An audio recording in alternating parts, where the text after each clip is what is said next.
Social media کے اوپر جو انڈیا کا مدرسہ دیوبند ہے اس سے میرے خلاف ایک فتویٰ نکلا ہے. یہ کسی نے اس کے اوپر سوال لکھ کے یہ بھی یہاں پہ رکھا ہوا ہے. ان فتووں کی کوئی اہمیت نہیں ہے, یہ آپس میں ایک دوسرے کے بارے میں فتوے دیتے ہیں. مجھے بتائیں ان کو تو چھوڑ دیں, پاکستان میں, انڈیا میں, بنگلہ دیش میں, ایون افغانستان کو بھی شامل کر لیں, دو بھاری فرقے ہیں, باقی تو سارے ان کے مقابلے میں بہت چھوٹے ہیں. بریلوی اور دیوبندی یہ 8 سے 100 سال پہلے ایک دوسرے کو کافر ڈکلیئر کر چکے ہیں. تو میرے خلاف اگر کوئی فتویٰ آ جاتا ہے تو کون سی ایسی بات ہے؟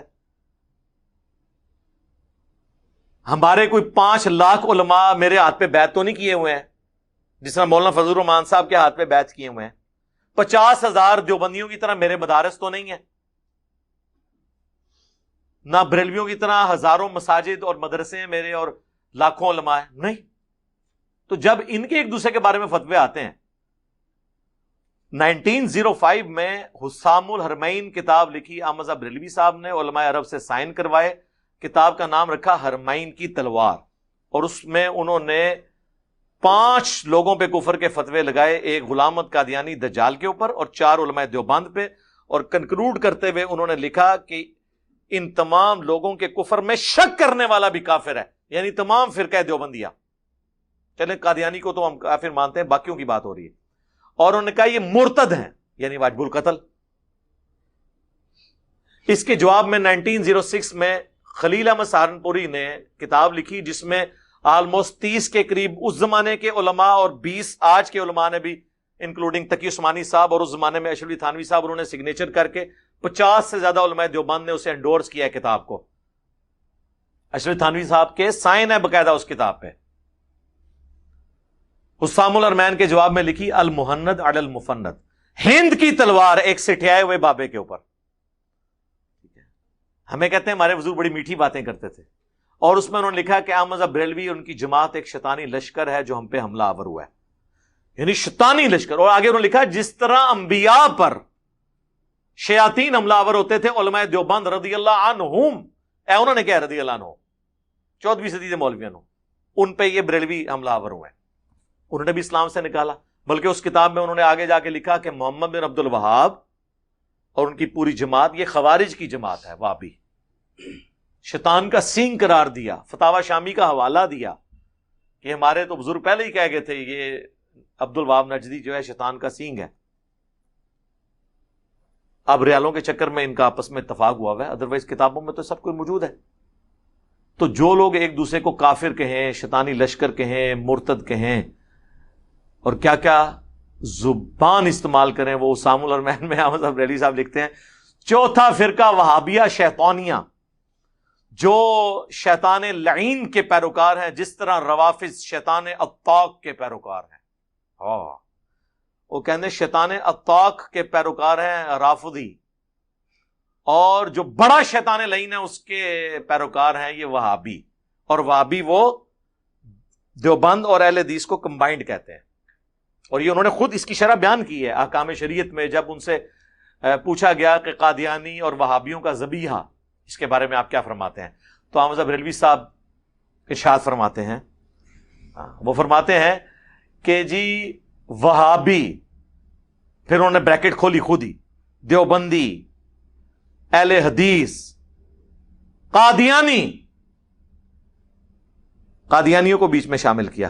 یعنی کیا مطلب, ان کو قادیانیوں کی طرح بدتر کہہ دیا.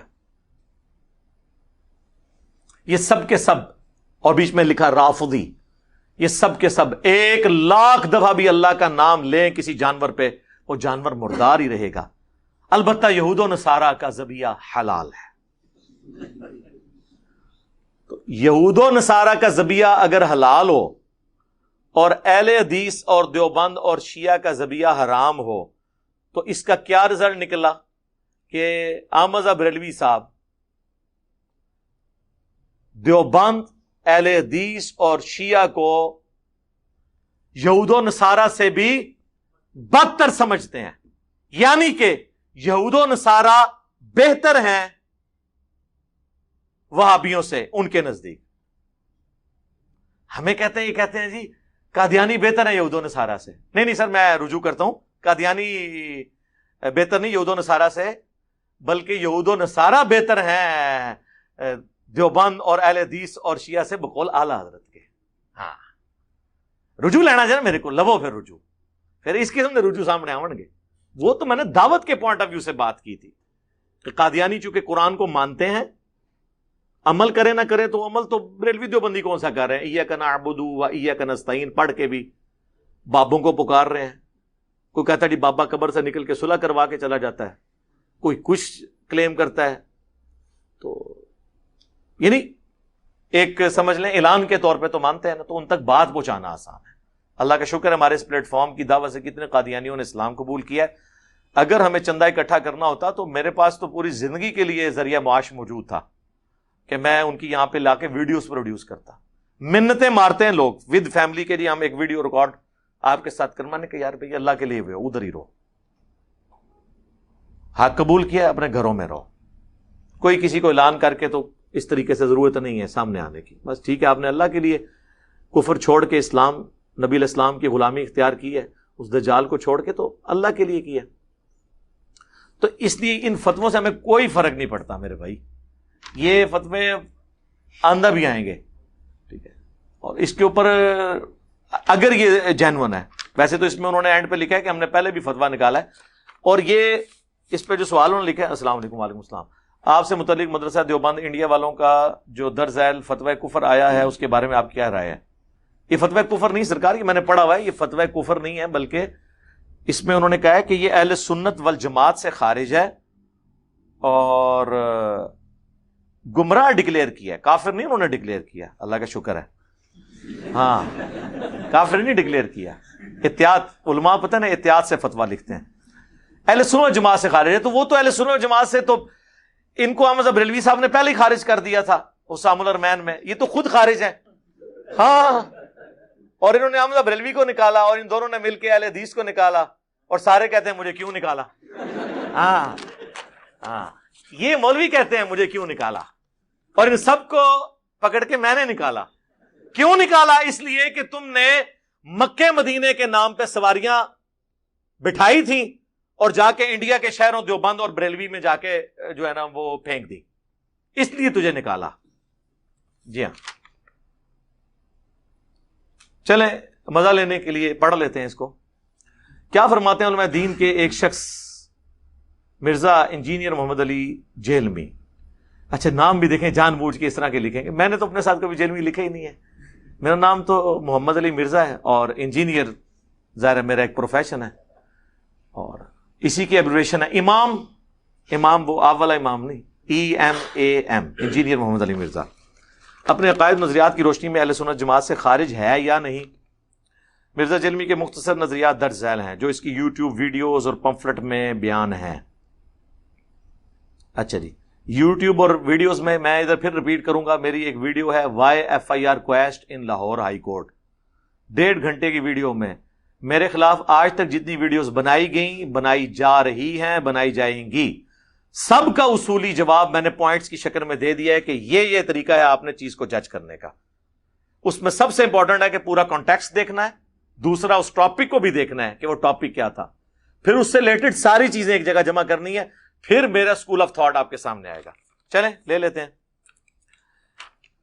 نبی کریم صلی اللہ علیہ وآلہ وسلم کے لیے معاذ اللہ چھوکرے کا لفظ استعمال کیا اور تنبیہ کرنے پر بھی اپنے بے بنیاد دفاع کیا ہے.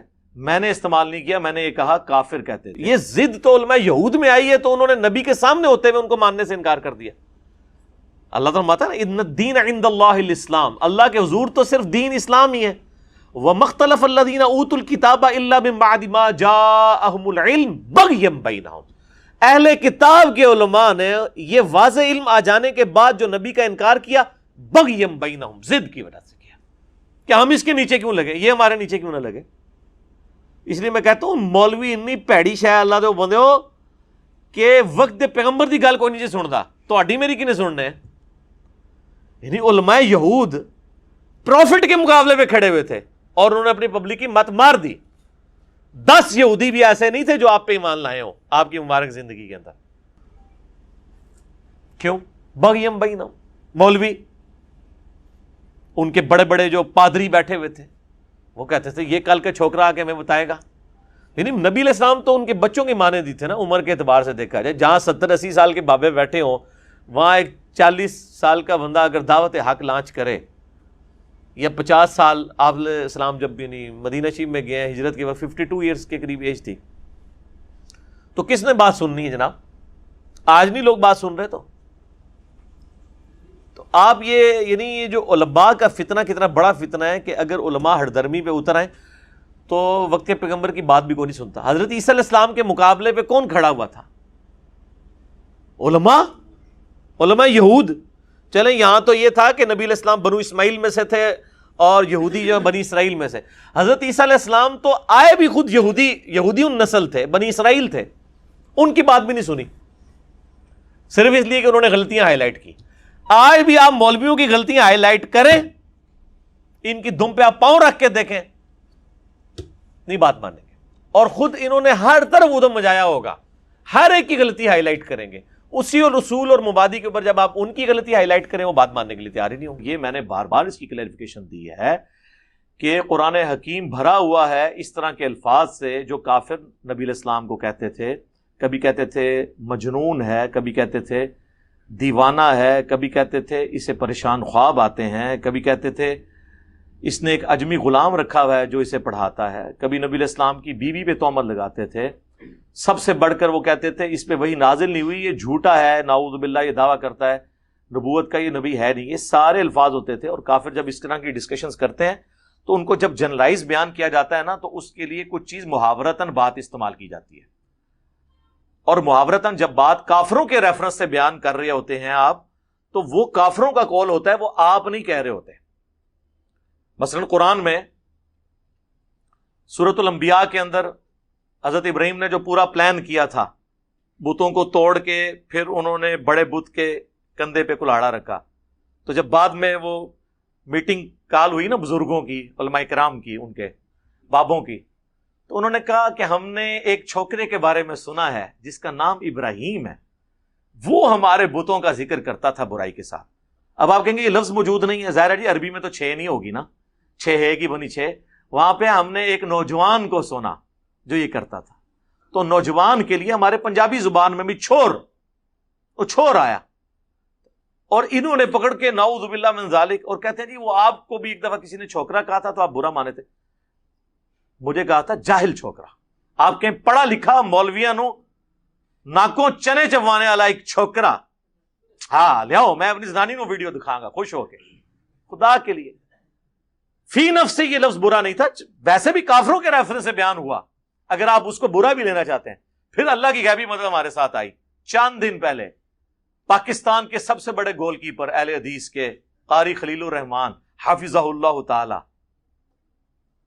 جو سارے ٹی وی چینلز پہ آ کے فرقہ اہل حدیث کا دفاع کرتے ہیں, انہوں نے ایک سوال کے جواب میں کہا کہ جب کبھی بھی ان پہ جب اعتراض ہوا نا دیوبند کی طرف سے کہ اہل حدیث کے اوپر دیوبندی یہ باتیں کرتے ہیں, انہوں نے کہا اہل حدیث کو تو چھوڑیں, جب بھی کسی نبی نے اپنی قوم میں آ کے دعوت دی اور انہیں سچائی کی بات بتائی تو قوم کے بڑے اس نبی کے خلاف کھڑے ہو گئے اور انہوں نے کہا یہ کل کا چھوکرا آ کے ہمیں سمجھائے گا. دنیا میں آنے والے ہر پیغمبر کے ساتھ اس کی قوم نے جو پہلا اعتراض کیا بنیادی وہ یہی تھا کہ ہمارے باپ دادا پاگل تھے, انہوں نے کیا داڑیاں دھوپ میں سفید کی تھی, کیا ان کو کچھ پتہ نہیں تھا یہ کل کا چھوکرا آ کر ہمیں یہ سمجھانے لگا ہے دین, یہ کل کا چھوکرا آ کر ہمیں یہ سمجھانے لگا ہے دین, یہ کل کا چھوکرا آ کر ہمیں یہ سمجھانے لگا ہے دین. سیم لفظ انہوں نے تمام انبیاء کے بارے میں بولا, لیکن قاری خلیل الرحمان کو کسی نے نہیں کہا گستاخ,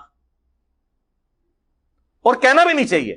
اس کی وجہ ہے کہ وہ اوور آل ان کی پوری گمراہی کو سم اپ کر رہے تھے کہ واقعی پیغمبر بالکل چھوٹی عمر میں دعوت حق جب بلند کریں گے تو سفید داڑیوں والے انہیں اپنے بچوں کی مانند ہی دیکھ رہے ہوں گے نا, جو سورۃ الانعام میں کئی جگہ پہ آیا ہے, اے نبی یہ تمہیں اس طرح پہچانتے ہیں جس طرح اپنے بیٹوں کو.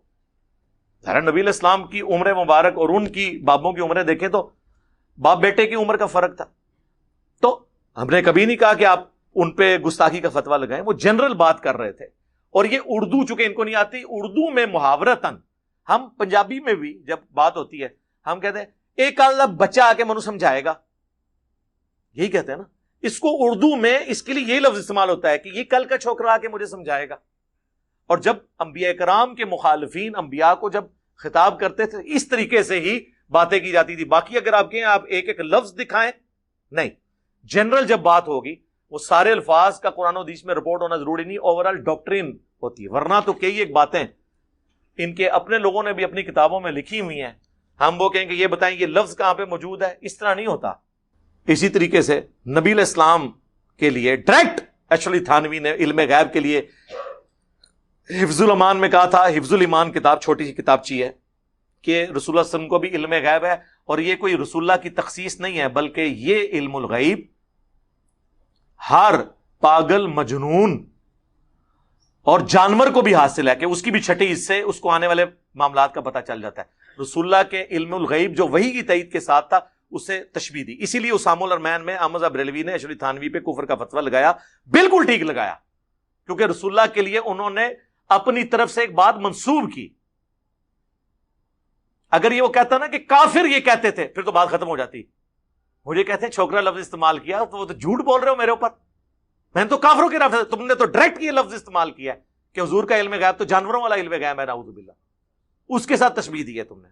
جنرل بات ہو رہی ہوتی ہے, محاورتاً ہو رہی ہوتی ہے, چونکہ میری وجہ سے ان کے فرقوں کو نقصان ہوا اس لیے ان کے لیے مصیبت کھڑی ہو گئی. ادروائز میں آپ کو بتاؤں, ڈاکٹر اسرار صاحب نے اپنے بیان القرآن کے 108 گھنٹوں میں وہ باتیں کی ہیں حضرت عیسیٰ علیہ السلام کے حوالے سے,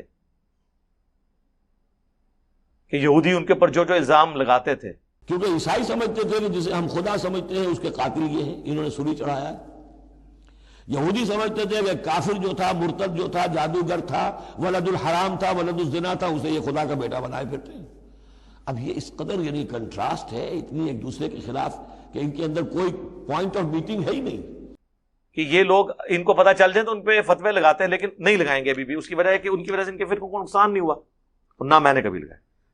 اکثر ان کی ویڈیو آپ دیکھتے ہیں, آج کل تو بڑا کلپ ان کا مشہور ہوا ہے کہ یا خدا جھوٹا ہے یا مسلمان جھوٹے ہیں,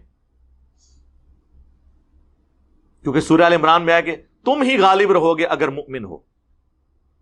تو اس پہ ڈاکٹر صاحب ورڈک دے رہے تھے کہ اگر اللہ یہ ہم سے وعدہ کر رہا ہے نا کہ مسلمان اگر صحیح مومن ہوئے تو غالب رہیں گے, تو آج دنیا میں ہماری پٹائی ہو رہی ہے نا, تو دو ہی صورتیں ہو سکتی ہیں, یا اللہ نے جھوٹ بولا نعوذ باللہ قرآن میں, یا مسلمان جھوٹ بول رہے ہیں کہ یہ مومن ہے, یہ مومن ہے ہی نہیں ہے. تو ظاہر دوسری بات ہی درست ہے. اگر یہ واقعی مومن ہوتے تو پٹائی نہ ہو رہی ہوتی. صحابہ کی طرح یہ بھی عزت اویل کر رہے ہوتے, اہل بیت کی طرح یہ بھی عزت اویل کرتے, دنیا کے امام بنتے. اور اس آیت کا میں حوالہ دیا کرتا ہوں, آج دنیا میں ہم ذلیل ہیں,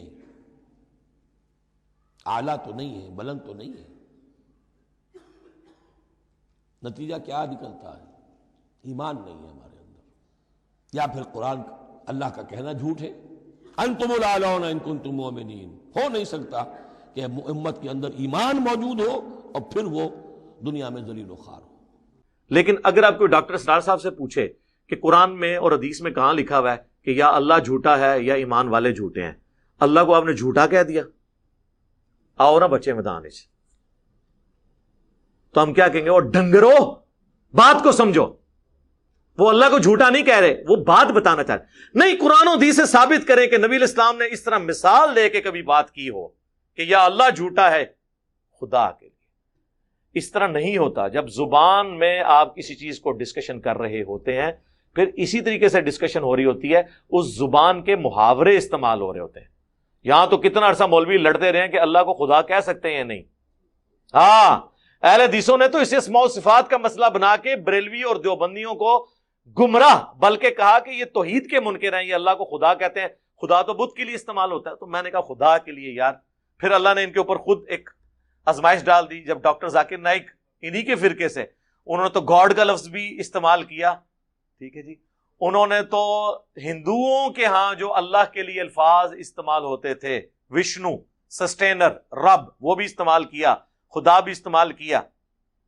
تو ان کو پھر اسماء و صفات کے مسئلے, یہ اس طرح نہیں ہوتا.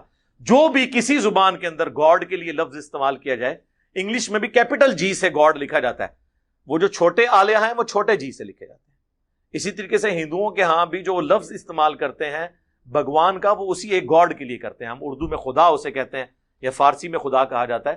تو وہ آپ اسماء و صفات کا مسئلہ اسے نہ بنائیں. تو یہ اس قسم کی چیزیں نہیں ہوتی ہیں.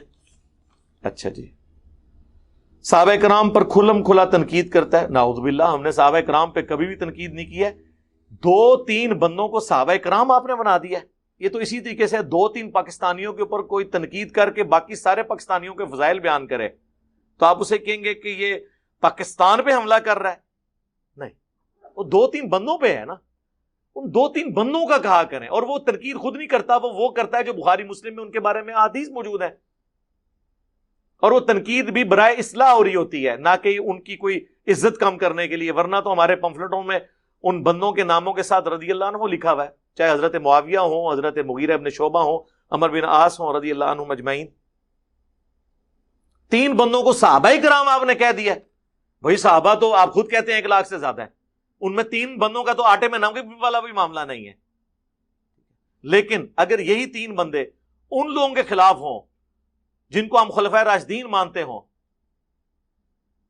اور جامع ترمذی, ابو داؤد اور ابن ماجہ کی حدیث ہو تم پر میری اور میرے خلفائے راشدین کی سنت لازم ہے, دین میں نئی نئی بدعتوں سے بچنا اور میرے خلفائے راشدین کی سنت کو لازم پکڑنا, تو خلفائے راشدین کے مخالفین کے اوپر اگر کوئی بندہ بات کرتا ہے تو وہ ذاتی بات تو نہیں کر رہا. حضرت علی کے مخالفین پہ جب ہم بولتے ہیں تو ہم حضرت علی کی فیور میں بول رہے ہوتے ہیں, ہم کو تھرڈ پارٹی نہیں ہوتے, ہم حضرت علی کی پارٹی بن کے بول رہے ہوتے ہیں. تھرڈ پارٹی تو تب ہوں جب ہم دونوں کے خلاف بول رہے ہوں. جب ہم حضرت علی کا ساتھ دیتے ہیں مخالفین کے خلاف تو ہم حضرت علی کی پارٹی کا حصہ ہیں اور ان صحابہ کا حصہ ہیں جنہوں نے حضرت علی کو خلیفہ چنا. اور وہ کون سے ہیں؟ وہ وہی ہیں جنہوں نے ابو بکر, عمر, عثمان کو چنا. تو ہم حضرت علی کے ساتھ ہی ہیں. مودودی صاحب پہ نا لوگ اعتراض کرتے ہیں, مودودی صاحب تفہیم القرآن میں جب بھی لکھتے ہیں نا اینڈ پہ کہتے ہیں میں یہ کہتا ہوں, تو وہ اپنی رائے دیتے ہیں. بالکل جھوٹ. وہ ہمیشہ اختلافی موضوعات پہ فقہی مسائل کو ڈسکس کرنے کے بعد تفہیم القرآن میں وہ لکھتے ہیں امام ابو حنیفہ کی یہ رائے ہے, امام شافعی کی یہ رائے ہے, امام مالک کی یہ رائے ہے, امام احمد بن حنبل کی یہ رائے ہے, امام سفیان ثوری کی یہ رائے ہے, باقی سارے ائمہ کی رائے لکھ کے اینڈ پہ وہ کہتے ہیں کہ میرے نزدیک اس مسئلے میں امام شافعی کی رائے زیادہ بہتر ہے. وہ جب یہ کہتے ہیں نا میں یہ کہتا ہوں کہ امام شافعی کی رائے بہتر ہے, تو وہ اپنی رائے نہیں دے رہے بلکہ امام شافعی کی سپورٹ کر رہے ہیں. اپنی رائے کون سی انہوں نے دے دی. ٹھیک ہے, جب ہم حضرت علی کے مخالفین کے بارے میں عمار ابن یاسر کا خطبہ پیش کر دیں, حضرت علی کی قنوت نازلہ والی روایتیں پیش کر دیں, تو ہماری تو اپنی رائے ہے ہی نہیں, ہم تو حضرت علی کی رائے پیش کر رہے ہیں. یہ کہانیاں کرانی بھی بند کرے اور میرا کربلا والا ریسرچ پیپر فوراً منگوا لیں, فری آئے گا آپ کے گھر, باقی تمام ریسرچ پیپرز بھی. جی یہاں سے سب کو فری ملتا ہے, سینکڑوں لوگوں کو. صبح سے لے کے شام تک 9 سے 5 بجے تک روزانہ آپ کال کریں 032159000162, صرف آپ سے TCS دیں گے فری تمام ریسرچ پیپرز, کربلا والا, ساتھ مزید 8 ریسرچ پیپر, ٹوٹل 9, 3 اذکار کارڈ آپ کے گھر فری آ جائیں گے انشاءاللہ تعالی. تو آپ خود ہی پڑھ کے دیکھ لیں یہ کیا معاملات ہیں. خصوصاً سیدنا امیر معاویہ رضی اللہ تعالیٰ عنہ پر بدترین الزامات عائد کرتا ہے, نعوذ باللہ. ان کو بدعتی, باغی, گالی باز اور بے شمار الزامات لگاتا ہے. نہیں, میں نے کبھی الفاظ نہیں بولے. میں کہتا ہوں حدیث میں آیا ہے کہ عمار کو ایک باغی جماعت قتل کرے گی, عمار انہیں اللہ اور جنت کی طرف بلائے گا, وہ جماعت دوزخ کی طرف بلائے گی. اور یہ حدیث جب بھی میں نے بیان کی میں نے کہا کہ دوزخ کی جماعت نہیں, دوزخ کی طرف بلانے والی, وہ فیصلہ اللہ نے کرنا ہے. یہ صحیح بخاری 2812. تو یہ پھر مجھ سے پہلے امام بخاری کو آپ لوگ مجرم کیوں نہیں کہتے ہیں؟ اور یہ حدیث تو مسلم میں بھی ہے کہ عمار کو باغی جماعت قتل کرے گی, تو مجھے کیوں کہہ رہے ہیں؟ میں نہیں کہتا. یہ یہاں پہ یہاں لکھنا چاہیے تھا کہ یہ بخاری مسلم سے وہ حدیثیں بیان کرتا ہے جس میں ان کو جو ہے نا وہ باغی اور ترمذی ابو داؤد میں آیا کہ جو خلفائے راشدین کے خلاف کھڑے ہوں گے وہ بدعتی ہوں گے, اور گالی باز میں وہ صحیح مسلم میں آیا ہے کہ لعن اللہ ابا التراب, اور امر معاویہ سعد ابن ابی وقاص کو حکم دیا, اور فلنگ دی بلینکس ابن تیمیہ نے منہاج السنہ میں کیا کہ سعد ابن ابی وقاص کو امیر شام نے حضرت علی پہ سب و شتم کا کہا, انہوں نے انکار کیا. یہ آپ یہ بتایا کریں. بے شمار الزامات, کوئی الزام نہیں لگایا. میں نے تو مسلم کی حدیث 4776 پیش کی تھی کہ ایک تابعی نے آ کے عبداللہ بن عمر بن عاص سے خانہ کعبہ کے سائے میں بیٹھے ہوئے تھے کہا تھا کہ آپ ہمیں اطاعت امیر کی حدیثیں سناتے ہیں, اور آپ کے چچا کا لڑکا معاویہ ابن ابی سفیان جو ہمارا حکمران ہے وہ تو ہمیں حکم دیتا ہے ہم لوگوں کو ناحق قتل کریں اور ان کا مال حرام طریقے سے لوٹیں, جبکہ اللہ کہتا ہے کہ ایک دوسرے کو ناحق قتل نہ کرو اور حرام طریقے سے ایک دوسرے کا مال ہڑپ نہ کرو. ہم اللہ کی اطاعت کریں یا معاویہ کی اطاعت کریں؟ سورہ نساء کی آیت نمبر 29 انہوں نے پڑھی. ہمارے حسن بھائی کہتے ہیں شکر ہے اگلی آیت نہیں پڑھ دی. وہ 30 نمبر بھی تھی کہ ایسے لوگوں کا ٹھکانہ جہنم ہے. 3 نمبر آیت. انہیں 29 ہی پڑھی. تو عبداللہ بن عمر بن عاص جو رشتہ دار بھی تھے حضرت معاویہ کے، ان کے باپ درستے راست رہے عمر بن عاص، خاموش ہو گئے. تھوڑی دیر بعد سر اٹھا کے کہا کہ معاویہ کی اطاعت کرو ان کاموں میں جس میں اللہ اور اس کے رسول کے مطابق چلائے، اور جس میں اللہ کی نافرمانی کا کہے تم اس کی نافرمانی کرو. تو جب یہ ہم بات کرتے ہیں تو یہ ہمیں الزامات لگا رہے ہیں، یا یہ ایک تابعی الزامات لگا رہا ہے اور دوسرا صحابی اسے انڈورس کر رہا ہے، بجائے یہ کہنے کے کہ یار آندہ کے بعد تو نے انجینئر کی ویڈیو نہیں دیکھنی. یہ تو عبداللہ بن عمر بن عاص نے نہیں کہا، انہوں نے وہی بات کی جو بخاری مسلم میں حدیث ہے. مولا علی کہتے ہیں کہ نبی علیہ السلام نے کہا کہ حکمران کی اطاعت معروف میں ہے، منکر میں نہیں ہے. وہ بڑی لمبی حدیث ہے. ایک انصاری کو حضور علیہ السلام نے ایک وفد کے اوپر امیر بنا کے بھیجا، راستے میں اس کو غصہ آیا، اس نے لکڑیوں کا ایک بہت بڑا الاؤ جلوایا، بخاری مسلم دونوں میں آتا ہے، اور کہا میں تمہارا امیر ہوں، میری اطاعت جو ہے وہ رسول اللہ کی اطاعت، اور رسول اللہ کی اطاعت اللہ کی اطاعت ہے، کیونکہ نبی علیہ السلام نے یہ فرمایا ہوا ہے، لہذا تم اس میں کودو. انہوں نے کہا ہم آگ سے بچنے ہی کے لیے تو رسول اللہ کے قدموں میں حاضر ہوئے تھے، تو ہمیں اسی آگ میں دوبارہ دھکیل رہا ہے، ہم اس میں چھلانگ نہیں لگائیں گے. جب نبی علیہ السلام کے پاس مقدمہ واپسی پہ پیش ہوا، آپ نے فرمایا اگر تم اپنے امیر کی اطاعت میں آگ میں چھلانگ لگا لیتے تو جا کے جہنم کی آگ میں نکلتے. تو یار اس انصاری صحابی کی بھی تقلید واجب نہیں تھی، بلکہ تقلید نہ کرنا واجب تھا. تو تھوڑے بابے کدھر؟ بابے تے شاہی کوئی نہیں. اے نواں جملہ ہے مارکیٹ سے، بابے تے شاہی کوئی نہیں. جدو انصاری صحابی کے کہنے پہ آپ قرآن و سنت کے خلاف نہیں چل سکتے، اور حضور کہہ رہے ہیں تم نے جہنم میں جانا تھا اگر میرے اس صحابی کی اطاعت تم کرتے، کیونکہ وہ تمہیں غلط کام کی طرف بلا رہا تھا. تو اس کے اینڈ پہ حضور نے فرمایا اطاعت تو صرف معروف میں ہے، منکر میں نہیں ہے. تو یہ تو میرے بھائی بالکل واضح ہے. آگے چلتے ہیں جی. کیا کہتے ہیں؟ سیدنا علی کو روحانی طور پر پہلا خلیفہ کہتا ہے. اچھا جی، اس کے ساتھ آپ کو لکھنا چاہیے تھا کہ وہ حضرت ابوبکر، عمر، عثمان و علی چاروں کو خلفائے راشدین مانتا ہے، اور کہتا ہے خلافت 30 سال تک ہے، اس کے بعد کاٹ کھانے والی ملوکیت ہے. اور وہ گن کے بتاتا ہے ابو داؤد ترمذی سے کہ ابوبکر کے 2 سال، عمر کے 10 سال، عثمان کے 12 سال، اور علی کے 6 سال، جس میں 6 مہینے حسن ابن علی کے بھی ہیں. اور اس کے بعد وہ کہتا ہے کہ جی ابو داؤد میں لکھا ہوا ہے کہ بنو امیہ تو کہتے ہیں علی علیہ السلام خلیفہ ہی نہیں ہے، اور مولوی نے ترجمہ کیا علی رضی اللہ عنہ خلیفہ نہیں ہے، عربی میں تھا علیہ السلام. اور مولوی کہتا ہے نہیں، بنو امیہ تو حضرت علی کو خلیفہ مانتے تھے، وہ تو قصاص عثمان مانتے تھے. تو اس میں تو واضح موجود ہے وہ خلیفہ بھی نہیں مانتے تھے. اور پھر جواب میں حضور کے آزاد کردہ غلام وہ کہتے ہیں کہ ان کی پیٹھ سے جھوٹ ہے جو نکلا ہے. حق تو یہ ہے کہ ان کی اپنی بادشاہت بدترین ہے روئے ارض کے اوپر. اور مصنف ابن ابی شیبہ میں اور مسند ابی داؤد طیالسی کے اندر ہے کہ بدترین بادشاہ ہے، اور پہلا بادشاہ ان میں معاویہ ابن ابی سفیان ہے رضی اللہ عنہ. تو یہ بھی ساتھ لکھے نا. یہ میں نے مولانا اسحاق کو کوٹ کیا تھا اس حوالے سے کہ اس اعتبار سے روحانی خلیفہ ہیں حضرت علی کہ خلفائے ثلاثہ ہر معاملے میں حضرت علی سے گائیڈ لائنز لیتے تھے. چیف جسٹس حضرت عمر کے دور میں کون؟ سیدنا علی. ہر معاملے میں وہ ان کو آگے رکھتے تھے اہل البیت ہونے کی وجہ سے. میں نے ان معنوں میں بات کی تھی کہ سنی شیعہ اپنا جھگڑا ختم کریں اور اس ٹاپک کے اوپر آ جائے کہ ٹھیک ہے اگر آپ کہتے ہو نا علی دا پہلا نمبر تو آپ کہیں کہ ٹھیک ہے روحانی اعتبار سے نبی علیہ السلام کے وہ جانشین ہے. ہاں لیکن پولیٹیکلی حضور کے خلیفہ صحابہ کے اجماع سے سیدنا ابو بکر ہے. اور اس میں میری ویڈیو بھی آ چکی ہے کہ رسول اللہ کا خلیفہ کون ہے. ہمارے نزدیک تو قرآن و سنت کے دلائل کی روشنی میں رسول اللہ کا اصل خلیفہ قیامت تک کے لیے قرآن ہے. یہ نبی علیہ السلام کے پولیٹیکل خلفاء ہیں، روحانی خلفاء ہیں. کیونکہ خلیفہ وہ ہوتا ہے جو زندہ ہو. اگر آج مجھے حضور کے خلیفہ تک پہنچنا ہے میں کدھر جاؤں؟ سارے فوت ہو چکے ہیں. اگر فوت ہونے سے مسئلہ ختم ہونا ہے تو حضرت ابوبکر صدیق 2 سال بعد فوت ہو گئے تو اینڈ رزلٹ تو یہ نکلا کہ حضرت ابوبکر سے بھی میں اکتساب نہیں کر سکتا، حضرت عمر سے بھی نہیں کر سکتا، عثمان و علی سے بھی کسی صحابی سے نہیں کر سکتا. فوت تو سارے ہو چکے ہیں نبی علیہ السلام کی طرح، اللہ کی جنتوں میں زندہ ہے. لیکن قرآن فوت نہیں ہوا، قرآن قیامت تک ہے. یہ اصل خلیفہ، اور اس میں میری ویڈیو ریکارڈ موجود ہے. تو یہ اس کو بالکل آؤٹ آف کنٹیکسٹ انہوں نے پیش کیا. لوگ کہتے ہیں جی کہ آپ نے کہہ دیا کروڑوں معاویہ ایک عمار کے برابر نہیں، اس پہ رجوع کریں. جی میں رجوع کرتا ہوں، اللہ تعالیٰ میری غلطی معاف کرے. خربوں